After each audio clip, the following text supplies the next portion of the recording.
खूप महत्वाचा मुद्दा आहे. मला वाटतं कारणीभूत कोण आहे? हं. आणि मी एकूणात ज्या लेन्सनी काम करते चाइल्ड सायकॉलॉजीवरती, त्यातनं मला असं वाटतं, की पूर्ण सिस्टम ही एखाद्या गोष्टीशी जोडलेली आहे. तुम्ही कोणत्याही एका व्यक्तीला किंवा एका स्टेक होल्डरला त्याच्यामध्ये कारणीभूत मानू नाही शकत.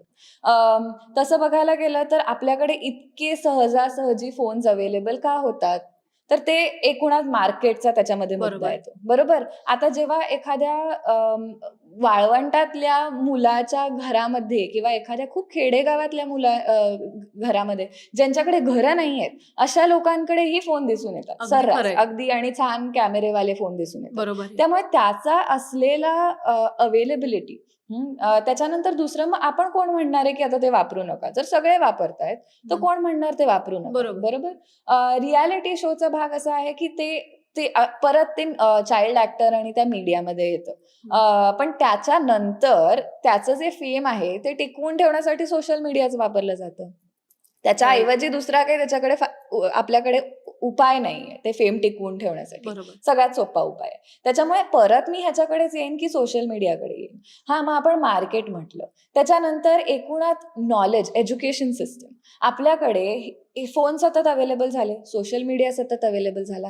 त्याच्याबद्दलचं नॉलेज देण्यासाठी आपल्याकडे काय तरतुदी केल्या गेल्या आहेत? तर ऑलमोस्ट काहीच काहीच नाहीये. नाहीये. बरोबर? म्हणजे ना मुलांना शाळेमध्ये त्याच्याबद्दल काही सांगितलं जातं, ना पालकांना कुठल्या माध्यमातनं त्याच्याबद्दल काही सांगितलं जातं. बरोबर. तर ते एज्युकेशनमध्ये पण तो प्रॉब्लेम येतो. त्याच्यानंतर मला असं वाटतं, की ना आपल्याला दाखवलेली स्वप्न म्हणजे एकूणातच सोसायटीला आपल्याला दाखवलेली स्वप्न ही साधारण माझ्याकडे खूप पैसे आले पाहिजे. मला माझ्याकडे गाडी आली पाहिजे, माझ्याकडे बंगला आला पाहिजे. हे इंडस्ट्रियलायझेशनचं एक मोठं काय म्हणतात त्याचं प्रमुख होतं, की प्रत्येकाला पैसे हवेत.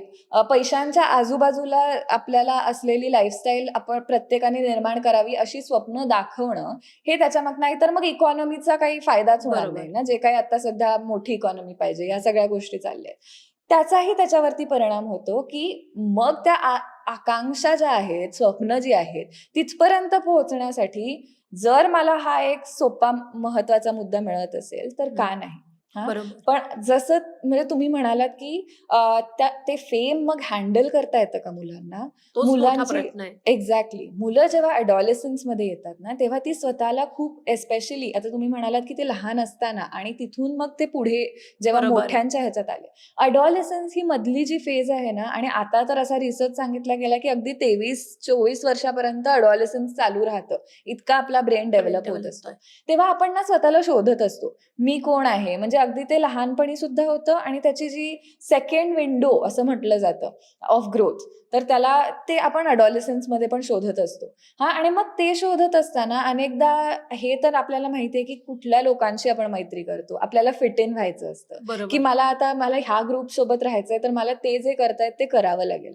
हं. आणि अनेकदा ती आयडेंटिटीच तयार झालेली असते सोशल मीडियाच्या अराउंड, फेमच्या अराउंड. आणि मग जेव्हा अचानक ते आलेलं फेम तुम्हाला हँडल करता येत नाही, त्यावेळेला तुमच्या आयडेंटिटी फॉर्मेशनमध्ये बराच त्याचा परिणाम होऊ परिणाम होतो. शकतो. आणि म्हणून असं होतं, की बऱ्याचदा असं बघितलं गेलंय, की जी लहानातनं फेमस झालेली मुलं आहेत, त्यांना फेम हँडल करायला त्यांच्या ना आई-वडिलांना, आता ते कुठल्या ग्रामीण एरियामधले भागातनं आहेत आलेलं, आले. त्याच्या आई-वडिलांना काय माहिती, की कसं हँडल केलं पाहिजे, कसं बरोबर. त्याला पुढे नेलं पाहिजे. तुम्ही फेमस तर करताय, पण त्याचं पुढे तुम्ही काय काय करायचं करणार? शिक्षण द्या ना, त्यांना सांगा ना. तर ह्या सगळ्या गोष्टींनी सुद्धा मला असं वाटतं, की एकूणातच आपल्याला सिस्टम त्याच्या अराउंडची बदलणं गरजेचं आहे. आपण अच्छा. एका व्यक्तीला त्याच्यासाठी काही किंवा एका स्टेक होल्डरला त्याच्यासाठी बोलून काही उपयोग तेवढा होणार नाही, जितका जर बरोबर. सगळ्या पद्धतीने तो बदल झाला नाही तर होईल.